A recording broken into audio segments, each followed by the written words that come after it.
Frankenstein, Chapter 18. Day after day, week after week passed away on my return to Geneva, and I could not collect the courage to recommence my work. I feared the vengeance of the disappointed fiend, yet I was unable to overcome my repugnance to the task which was enjoined me. I found that I could not compose a female again without devoting several months to profound study and laborious disquisition. I had heard of some discoveries having been made by an English philosopher, the knowledge of which was material to my success, and I sometimes thought of obtaining my father's consent to visit England for this purpose, but I clung to every pretense of delay and shrank from taking the first step in an undertaking whose immediate necessity began to appear less absolute to me. A change indeed had taken place in me. My health, which had hitherto declined, was now much restored, and my spirits, when unchecked by the memory of my unhappy promise, rose proportionably. My father saw this change with pleasure, and he turned his thoughts toward the best method of eradicating the remains of my melancholy, which every now and then would return by fits, and with a devouring blackness overcast the approaching sunshine. At these moments I took refuge in the most perfect solitude. I passed whole days on the lake alone in a little boat, watching the clouds, and listening to the rippling of the waves, silent and listless. But the fresh air and bright sun seldom failed to restore me to some degree of composure, and on my return I met the salutations of my friends with a readier smile and a more cheerful heart.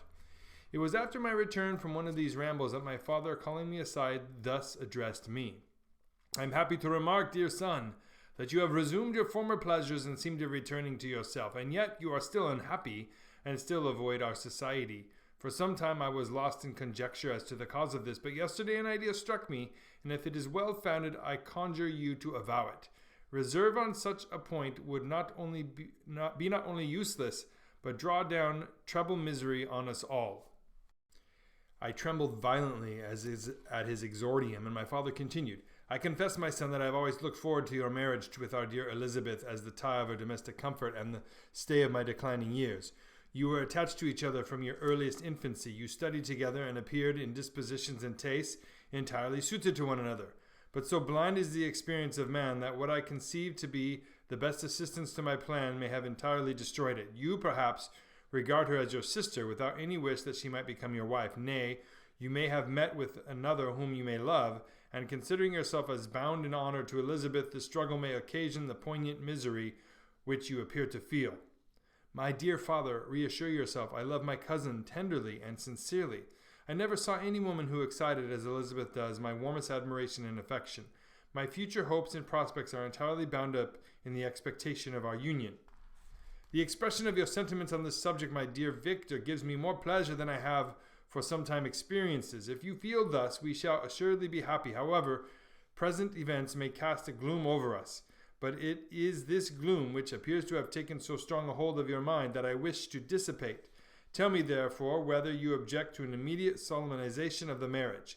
We have been unfortunate, and recent events have drawn us from the everyday tranquillity befitting my years and infirmities. You are younger, yet I do not suppose, possessed as you are of a competent fortune, that an early marriage would at all interfere with any future plans of honor and utility that you may have formed.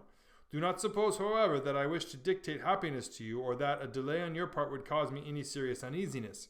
Interpret my words with candor, and answer me, I conjure you, with confidence and sincerity." I listened to my father in silence, and remained for some time incapable of offering any reply. I revolved rapidly in my mind a multitude of thoughts, and endeavored to arrive at some conclusion. Alas!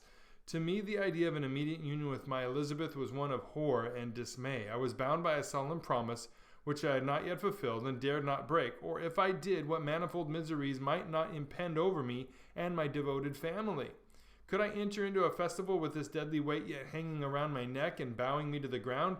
I must perform my engagement and let the monster depart with his mate before I have allowed myself to enjoy the delight of a union from which I expected peace.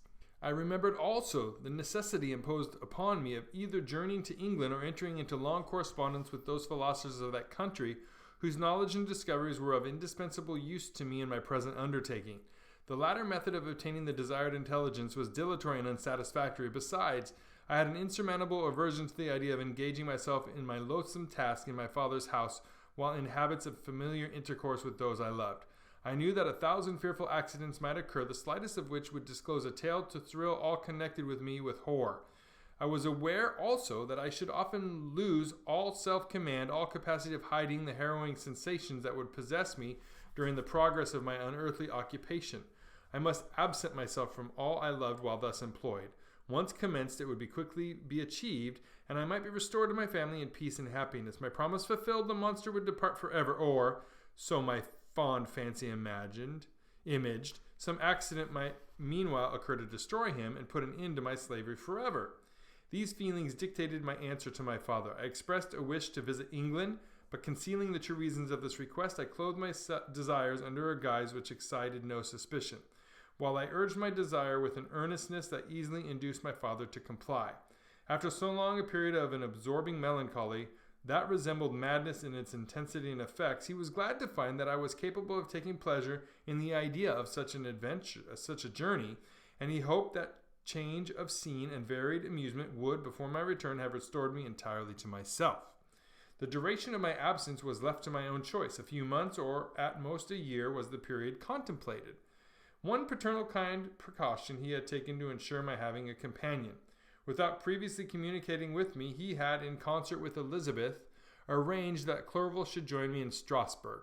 This interfered with the solitude I coveted for the prosecution of my task, yet at the commencement of my journey the presence of my friend could in no way be an impediment, and truly I rejoiced that thus I should be saved many hours of lonely, maddening reflection. Nay, Henry might stand between me and the intrusion of my foe. If I were alone, would he not at times force his abhorred presence on me to remind me of my task or to contemplate its progress? To England, therefore, I was bound, and it was understood that my union with Elizabeth should take place immediately upon my return. My father's age rendered him extremely averse to delay. For myself, there was one reward I promised myself for my detested toils, one consolation for my unparalleled sufferings.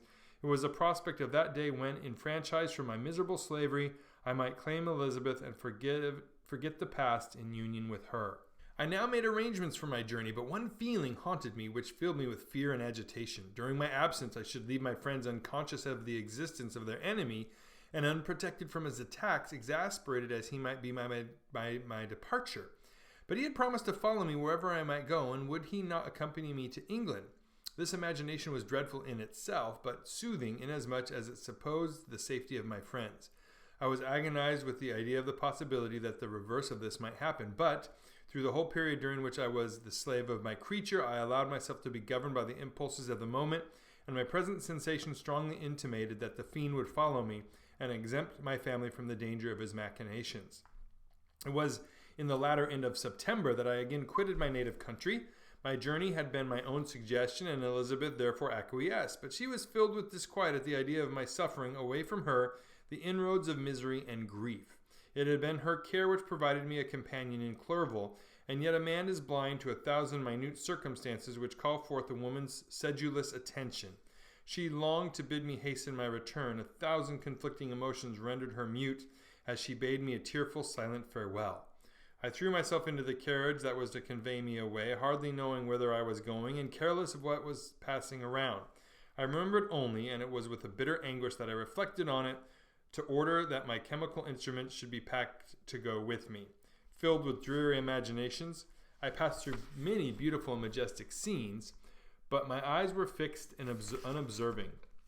I could only think of the bourne of my travels and the work which was to occupy me whilst they endured. After some days spent in listless indolence, during which I traversed many leagues, I arrived at Strasbourg, where I waited 2 days for Clerval. He came. Alas, how great was the contrast between us! He was alive to every new scene, joyful when he saw the beauties of the setting sun, and more happy when he beheld it rise and recommence a new day. He pointed out to me the shifting colors of the landscape and the appearances of the sky. "This is what it is to live," he cried. "Now I enjoy existence, but you, my dear Frankenstein, wherefore are you desponding and sorrowful?"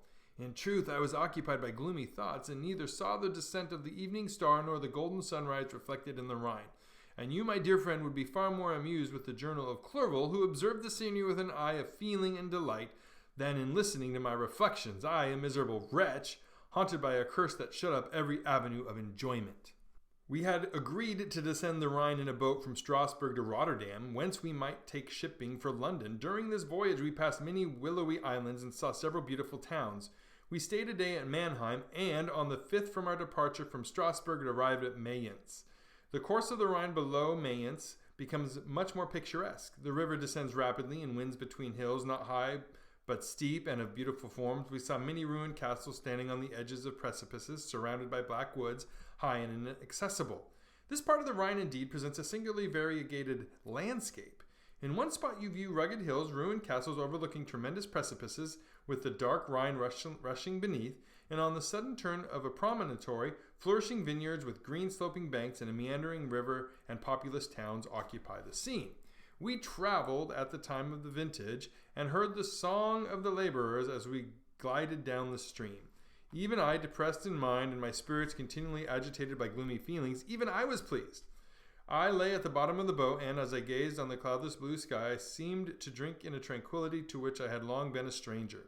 And if these were my sensations, who can describe those of Henry? He felt as if he'd been transported to fairyland, enjoyed a happiness seldom tasted by man.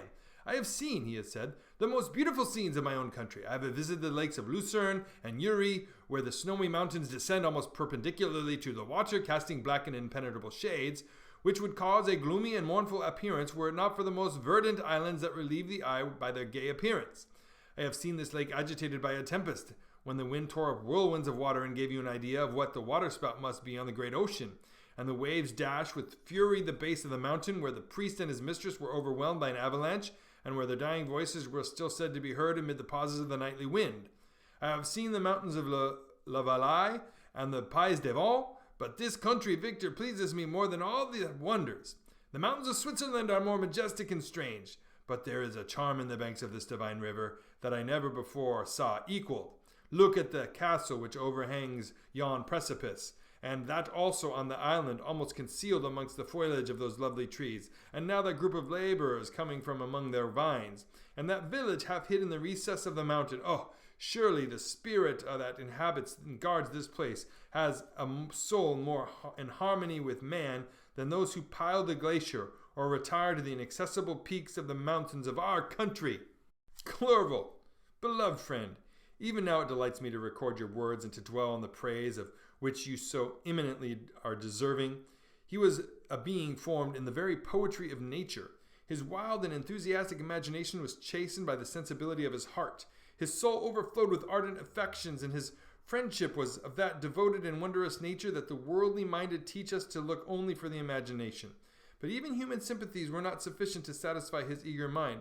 The scenery of external nature, which others regard only with admiration, he loved with ardor. The sounding cataract haunted him like a passion. The tall rock, the mountain, and the deep and gloomy wood, their colors and their forms were then to him an appetite, a feeling, and a love that had no need of a remoter charm by thought supplied, or any interest unborrowed from the eye.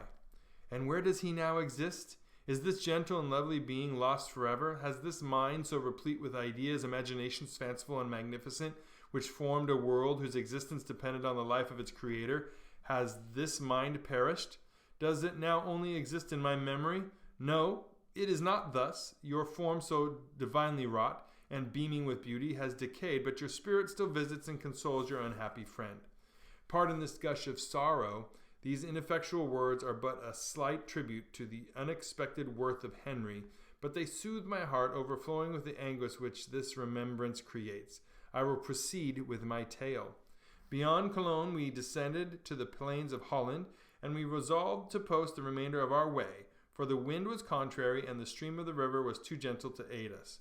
Our journey here lost the interest arising from beautiful scenery, but we arrived in a few days at Rotterdam, where we proceeded by sea to England. It was on a clear morning in the latter days of December that I first saw the white cliffs of Britain. The banks of the Thames presented a new scene. They were flat but fertile, and almost every town was remarked by the remembrance of some story. We saw Tilbury Fort and remembered the Spanish Armada, Gravesend, Woolwich, and the Greenwich, places which I had heard of even in my country. At length we saw the numerous steeples of London, St. Paul's towering above all, and the Tower famed in English history. Hey, thanks for watching this reading. We would love it if you could subscribe and share and like and all that good stuff. Here is more of Mary Shelley's Frankenstein, plus a couple other playlists that we would love you to check out if you got the time. Thanks for watching, and until next time.